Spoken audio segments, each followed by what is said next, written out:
Bravo. Puis Jensen. Bonsoir Tom, bienvenue pour ton abonnement d'humour. Merci, pour une petite touche tranquille. Tout le monde ramasse à un moment ou à un autre. Ouais, ça va tout le monde? Ça va. La forme? Aujourd'hui ça se voit pas mais je suis très en colère. Bah normalement à cette période de l'année je suis en vacances. Normalement, c'est avec Vikash à Cancun, ça va pas la les feux avec Rafou, mais je suis en vacances. Mais pas au taf, sauf que la semaine dernière, eh bien Camille vient me voir et me dit Tom, tu dois bosser vendredi prochain, il y a la Coupe du Monde.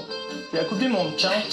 Bon là j'avoue j'ai eu un petit Roland de misogynie, hein, et je m'excuse encore Camille, j'avais écouté l'album de Michel Sardou la veille, c'est pour ça. Et j'ai répondu écoute Cam Cam, c'est comme ça que je dis quand je suis un peu méprisant, écoute Cam Cam, la Coupe du Monde c'était il y a 4 ans, c'était en 2022, la prochaine c'est en 2026, je sais que t'as pas fait spémat mais on va peut-être s'en sortir. Puis elle m'a montré la fiche de la Coupe du Monde des clubs, my bad Camille, voilà, bah j'étais pas au courant, Mbappé, Messi, Haaland, le tout diffusé gratuitement sur DAZN. Bon, donc vous allez me dire qu'on a payé pour regarder le Havre Synthé, mais ça c'est gratuit. C'est un concept quand même. C'est un concept. Mais bon, par contre, Greg il commence à marcher sur nos plates-bandes, hein, le gratuit, et c'est nous le gratuit. Comment on va rivaliser ce week-end? Comment on rivalise? Eh ben on envoie la Coupe du Monde des fléchettes. Allez, tiens, mange ça la contu. Bon, moi j'ai pas encore choisi ce que j'allais regarder, pour être franc, des deux côtés t'as les plus grands joueurs de leur sport, hein. Mais bon, il y a quand même un côté où quand t'arrives en date, ça fait un peu plus son effet, voilà, parce que bon, quand tu dis, tu sais, moi je suis bon en fléchette, j'ai un bon toucher, généralement c'est la seule chose que tu touches dans la soirée. Donc, vous savez quoi, on va parler de la Coupe du Monde des clubs aujourd'hui, je vais vous faire une petite preview. Alors explique-tout déjà comment aller. Bon, déjà cette compétition, elle est née d'une volonté de promouvoir le football mondial, d'unifier les clubs du monde, pour l'amour surtout, l'amour du ballon rond. Voilà pourquoi elle a été créée, et il faut croire en l'amour, je veux dire. C'est un peu comme le propriétaire des Las Vegas Raiders qui a dit que sa copine ne savait pas qu'il était multimillionnaire avant de se mettre avec elle. On ressemble à Elton John. C'était une belle histoire d'amour. Ah bah oui, le mec ressemble à Elton John qui a couché avec Godefroy de Montmirail, mais c'est pour tes faussettes, bon, t'inquiète pas. Cette Coupe du Monde, en tout cas, elle a réuni 48 clubs. Bon, il faut savoir qu'il y a à peu près la moitié où c'est des très mauvais clubs, hein, on dirait la tournée de Djibril Cissé. Mais à chaque fois, il y en a pour toi. Allez, platine, c'est ça, platine. Au platine, évidemment, le dire. Et franchement, c'est même pas une blague. Non, tu peux pas. Vraiment, des cours de football que l'on connaît pas, mon lapin. Oui, mais si on les connaît pas, Greg, c'est peut-être qu'il y a une raison. Non, tu penses pas? C'est peut-être parce que dans ces pays, les mecs jouent aussi mal que Kev Adams devant une caméra. Non, ça te dit pas?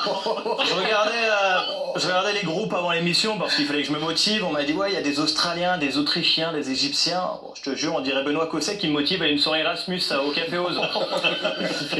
Et en vrai, je demande quelle surprise pour être franc, parce que j'ai beaucoup d'a priori sur certains pays.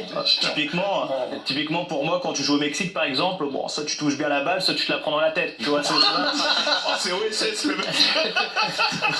c'est un peu ça. Bon, la vraie question sur le Mexique, en vrai, c'est est-ce que les supporters mexicains auront le droit de venir dans les stades américains? Oui. Je crois qu'il a déjà dit qu'il allait mettre le bus, et c'est pas pour jouer comme Diego Simeone, hein, c'est pour les renvoyer juste après le match. Je suis curieux quand même, je suis curieux aussi de voir le football saoudien face au gratin, parce qu'on s'est beaucoup moqué depuis longtemps, mais depuis un an c'est mieux le football saoudien, puisqu'ils ont commencé à intégrer le ballon dans le jeu, donc ça commence à rendre le football. Ici, je vous jure, ça devient très intéressant. Puis aussi, il y a aussi des questions sur le football américain, le stalker, comme disent les diabétiques, parce qu'ils sont censés accueillir la vraie Coupe du Monde dans un an pour le coup, et pour l'instant les stades sont remplis comme ceux de Kinvey, donc c'est un peu inquiétant. Mais bon, ce que j'aime bien avec cette compétition, c'est que personne connaît vraiment les clubs en général. Tu connais les gros, mais les autres, tu vois, avant l'émission, je parlais avec Dave, je lui demandais ce qu'il pensait de l'Ulsan HD. Il m'a répondu, moi ma télé elle est Ultra HD, je sais pas.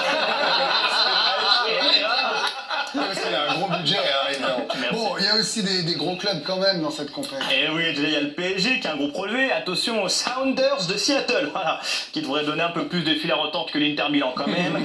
Il y a aussi l'Atlético Madrid et surtout le Botafogo John Textor. Pour les supporters lyonnais comme moi, c'est un peu notre manière de participer à la compétition. Voilà, hein, pour imager, Botafogo c'est les bodybuilders et nous on est Philippe Croison. Merci. Il y a aussi Manchester City avec leur nouvelle recrue Ryan Cherki. D'ailleurs en conférence de presse on lui a demandé Do you want a goal against la vieille dame? Bon, on a dû le séparer du journaliste, hein. Il a cru qu'on lui demandait s'il avait la gaule avec la Vidal. C'est ça. Et il est quand même sorti de la conférence en disant I'm not Emmanuel Macron, va falloir bosser Ryan hein, en anglais. Il y aura aussi. Elle est dure, elle est en anglais heureusement. Il y aura aussi le Real Madrid de Kylian Mbappé qui, je le rappelle, n'a pas fait une saison blanche depuis 50 ans. Visiblement, il compte les titres de transport près à Madrid. Chacun ses calculs. Mais bon, pour la course au Ballon d'Or, ça peut être important. De toute façon, à l'heure actuelle, il lui reste 2 chances pour ne pas voir quelqu'un d'autre gagner le Ballon d'Or, hein, remporter la Coupe du Monde ou retourner en Chine à Wuhan, ouvrir la porte d'un labo. Voilà, c'est la seule solution. Enfin voilà, ça va être cool en tout cas à suivre pendant un mois de compétition. Wow. Moi, au premier contrôle du capitaine d'Auckland City, je pense que je fais une syncope, mais bon, je dois vous laisser quand même. Faut que j'aille préparer le match sur Al Ahly qui joue dimanche à 2h du matin. Bon, l'avantage, c'est que j'aurai à peine les yeux ouverts pour analyser le niveau, ça sera mieux. Allez, bon week-end. Merci beaucoup et bravo.